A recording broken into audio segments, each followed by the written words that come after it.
ایک ایسا شہر جس نے کئی سلطنتوں کو جنم دیا اور یہ کئی سلطنتوں کو ختم کرنے کا ذریعہ بھی بنا۔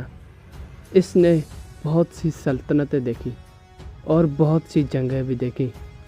یہ شہر ہے رے، جو کہ اب ایران میں ہے۔ اس کو قدیم موجودہ شہر مانا جاتا ہے۔ اس نے بازنطینیوں، سلجوقوں، ساسانی، الیگزینڈر دی گریٹ اور منگولوں کے دور بھی دیکھے اور اس نے بہت سی جنگیں بھی دیکھی۔ یہ شہر رے کی تاریخ کیا ہے؟ الیگزینڈر دی گریٹ نے سب سے پہلے کیسے اس کو فتح کیا؟ گریٹ الیگزینڈر سے پہلے اس شہر کا مالک کون تھا؟ سلجوقوں نے کس سے چھینا اور پھر سلجوقوں سے کیسے چھینا گیا؟ اور منگولوں کی ظلم کی داستان ہم آپ کو بتائیں گے دا ہسٹوریکل سٹی ایپیسوڈ 1 میں۔ تاریخی طور پر رے سٹی کے اور بھی نیم تھے اور ان نیموں میں راگاز، راگی اور آرسیشیا کے نام تھے۔ رے صوبہ تہران کا سب سے قدیم موجودہ شہر ہے۔ کلاسیکی دور میں یہ میڈیا سے تعلق رکھنے والا ایک ممتاز شہر تھا جو میڈیز کا سیاسی اور ثقافتی مرکز تھا۔ قدیم فارسی نوشتہ جات اور اوپستہ زرتشتی صحیفے دیگر ذرائع کے علاوہ قدیم رے کی اہمیت کی تصدیق کرتے ہیں۔ افریقہ میں رے کا کئی بار ذکر ہوا ہے۔ یہ 4 صدی کا پیوتنگر نقشے پر بھی دکھایا گیا ہے۔ یہ شہر قرون وسطی کے عربوں، ترکوں اور منگولوں کی حملوں کے دوران شدید تباہی کا شکار ہوا ہے۔ ایک دارالحکومت کے طور پر اس کی پوزیشن بونڈ دی میلائنس اور سلجوق ترکوں کے دور میں بحال ہوئی تھی۔ رے اپنی تاریخی یادگاروں کی تعداد میں بہت سے دوسرے قدیم شہروں سے زیادہ امیر ہے۔ چشم علی نو پاستانی مقام، اسر نو تعمیر شدہ میڈین دور کا رے قلعہ، پارتھین دور کا رشکان قلعہ، بہرام کا ساسانی دور کا زرتش آتش گیر مندر اور ایک زمانے میں زرتشی اور اب شہر بانوں کا اسلامی مزار بہت سے آثار قدیمہ میں شامل ہے۔ رے سیلیوکسڈ سلطنت کے اہم گڑھوں میں سے ایک تھا۔ سیلیوکسڈ دور کے دوران سکندر اعظم کے جنرل نکاٹور سیلیوکس نے شہر کا نام تبدیل کر کے یورپوس رکھ دیا اور مقدونیہ میں اپنے آبائی شہر کا احترام کیا۔ 148 قبل مسیح کو رے کے پارتھین بادشاہ میتروڈنس نے فتح کیا۔ رے کے پارتھین فتح کے بعد شہر کا نام تبدیل کر کے ارسشیا رکھ دیا گیا۔ رے کو پارتھین سلطنت کے بدلتی دارالحکومت میں سے ایک کے طور پر استعمال کیا جاتا تھا۔ چیرکس کے ایسیڈیور کے مطابق پارتھین اور سیلیوکسڈ عہد کے تحت رے 4 دیگر شہروں کے ساتھ صوبہ راگانیہ سے گھرا ہوا تھا۔ رے ان 2 میں شامل تھا جو استعمال پارتھیوں نے خانہ بدوش حملوں کو ناکام بنانے اور کبھی کبھار وسطی ایشیا میدانوں پر حملہ کرنے کے لیے کیا تھا۔ ساسانی سلطنت کے تحت رے درمیانی فارسی سلطنت کے مرکز کے قریب واقع تھا۔ یہ ساسانی دور میں ایران کے 7 عظیم ایوانوں میں سے 2 طاقتور ایوان مہران اور ایوان سپنیناد کا اڈا تھا۔ سیواش مہران کا بیٹا اور ساسانی سلطنت میں رے کا آخری بادشاہ 643 میں مسلمانوں کے حملے سے لڑتے ہوئے شکست کھا گیا۔ اس وقت رے کی عرب فوجی قبضے کے تحت کیمپ سائٹ کے طور پر استعمال کیا جاتا تھا۔ عباسی خلافت کے وقت رے کو کافی حد تک بحال کیا گیا اور اسے محمدیہ کے نام سے ایک نئے شہر میں وسعت دی گئی۔ ابتدائی اسلامی دور میں رے میں بولی جانے والی زبان رازی بولی تھی جو غالباً میڈیسن زبان کا تسلسل تھی۔ شاہ عبدالعظیم مزار حسن بن علی کے 5ویں نسل اور محمد آل تقی کے ساتھی عبدالعزیز حسنی کے قبر پر مشتمل ایک مزار 9ویں صدی میں تعمیر کیا گیا۔ یہ آج تک شہر کے اہم اسلامی پناہ گاہ کے طور پر برقرار رہے۔ خاموشی کا ایک ٹاور جہاں مسلمانوں کی فتح کے بعد زرتشی لوگ مرنے والوں کی لاشوں کو کھلے میں رکھے آئے تھے۔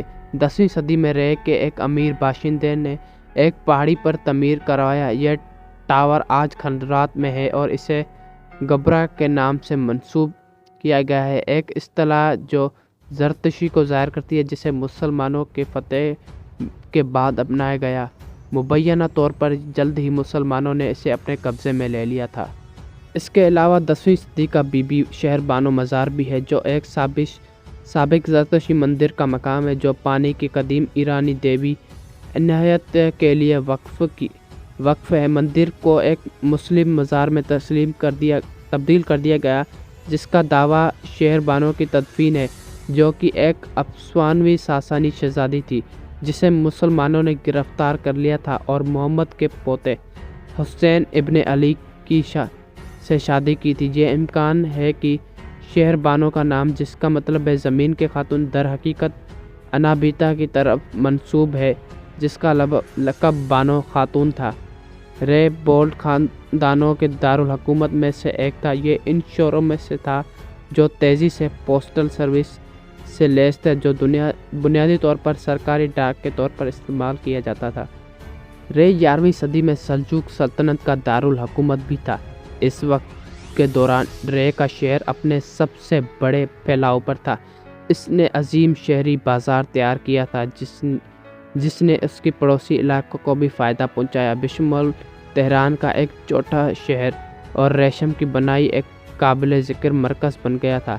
شاہراہ ریشم کے راستے تاجروں کی طرف سے درآمد کردہ تجارتی سامان رے میں بازار میں لایا جاتا تھا۔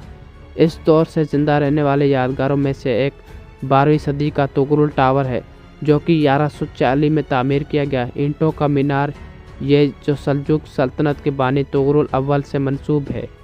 رے ایک شیعہ مسلم کمیونٹی کا گھر تھا، جو ایران میں 12ویں صدی میں پہلے ہی کچھ ابتدائی شیعہ مدرسے تھے۔ کم سے کم ایک شیعہ عالم قزوینی رازی نے قائم کیا تھا۔ بعد میں صفوی سرکاری مذہب کے طور پر شیعہ مذہب کو اپنانے سے پہلے ناگرہ خانہ، ایک ڈھانچے جسے منگول حملے سے پہلے ایک مقبرے کے طور پر شناخت کیا گیا، جو رے کے پرانے شہر کی دیواروں کے باہر واقع ہے۔ 13ویں صدی کے اوائل میں ایران پر منگول حملے کے بعد رے بری طرح تباہ ہو گیا تھا۔ اس سے ترک کر دیا گیا تھا اور آخر تہران کے قریبی بڑھتی ہوئے قصبے کی موجودگی میں اس کی اہمیت ختم ہو گئی تھی۔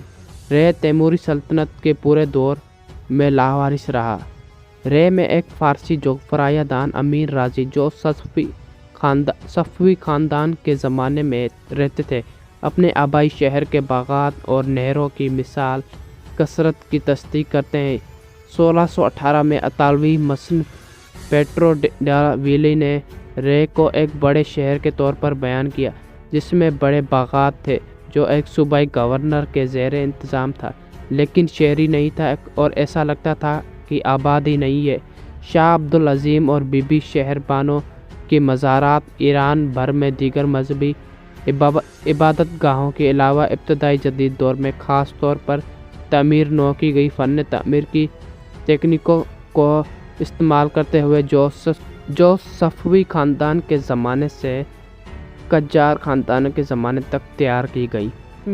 علی میں قاجار خاندان کے فتح علی شاہ کے زمانے سے ایک راہت ہے، جو اکثر شہر کے سیر کرتا تھا، جس میں قاجار حکمران کا شکار کے ایک منظر میں دکھایا گیا، جو ایک سابق ساسانی راہت کی جگہ لے رہا تھا، جس میں ایک قدیم فارسی کی تصویر کشی کی گئی۔ اس طرح شہنشاہ یہ 1831 میں کندہ کیا گیا تھا اور اس کے ارد گرد شاعری سے ڈھکی ہوئی تختیوں سے سجایا گیا تھا۔ 19ویں صدی کے وسط میں رے کو کھنڈرات کی جگہ کے طور پر بیان کیا گیا تھا۔ یہ واحد بستی شاہ عبدالعظیم مزار کے آس پاس تھی۔ نئے دارالحکومت تہران میں شاہی دربار کے آس پاس کا واحد اہم زیارت گاہ ہونے کی وجہ سے زیادہ لوگ مزار کی زیارت کے لیے آئے اور دربار کی طرف سے ایک بڑی بحالی کی سرپرستی کی۔ اس طرح 1886 اور 1888 کے درمیان قاجار حکمران ناصر الدین شاہ کے دور حکومت میں رے ایران کا پہلا مقام بن گیا، جو ایک ریلوے کے ذریعے دارالحکومت سے منسلک ہوا۔ ریلوے کی ایک مختصر سنگل لائن تھی، جو اس نے کچھ بھاپ اور انجنوں کو منتقل کیا، جنہیں بول چال میں کہا جاتا تھا۔ پرانے شہر میں کھدائی 19ویں صدی کے آخر میں شروع ہوئی اور بہت